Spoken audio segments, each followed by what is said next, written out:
అనుదిన నిత్యజీవపు మాటలు. దేవుని నామానికి మహిమ కలుగునుగాక. దేవుని వాక్యాన్ని చదువుకుందాము. నీవు దుష్టత్వమును చూచి ఆనందించు దేవుడవు కావు, చెడుతనమునకు నీ యొద్ద చోటు లేదు. కీర్తనల గ్రంథము 5వ అధ్యాయము 4వ వచనం. దుష్టత్వము, చెడుతనము ఈ రెండు దేవునికి అయిష్టమైన కార్యములు.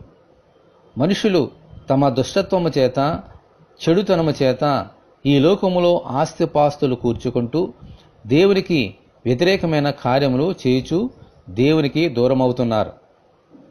దేవునిలో దుష్టత్వము లేదు, ఆయనలో సాత్వికమున్నది, ఆయనలో చెడుతనము లేదు, మంచితనము ఉన్నది. దుష్టత్వము, చెడుతనము మనుషులను దేవునికి ఎలాగూ దూరం చేస్తాయో, అలాగే సాత్వికము, మంచితనము మనుషులను దేవునికి దగ్గర చేస్తాయి, దేవునికి ఇష్టమైన మార్గంలో నడిపిస్తాయి. ఆమేన్, హల్లెలూయా. ఈ రెండు మంచి గుణములు కలిగి ఉండటానికి ఎల్లప్పుడూ మనము ప్రయాసపడుతూ ఉందాము. అటువంటి కృప కొరకు దేవుని మనమందరము ప్రార్థన చేసుకుందాం. ప్రభువా, మీకు వందనములు. మాలో ఎటువంటి దుష్టత్వము, చెడుతనము లేకుండా చేసి మీ మంచి గుణములు కలిగి ఎల్లప్పుడూ మీకు దగ్గరగా ఉండినట్లు అనుగ్రహించమని, ఈ వాక్యము వింటున్న నీ బిడ్డలందరినీ దీవించమని ప్రభు అయిన యేసుక్రీస్తు ద్వారా ప్రార్థన చేయుచున్నాము తండ్రి. ఆమేన్.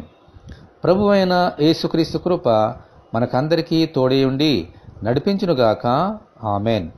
పరిశుద్ధ దేవుని మందిరం.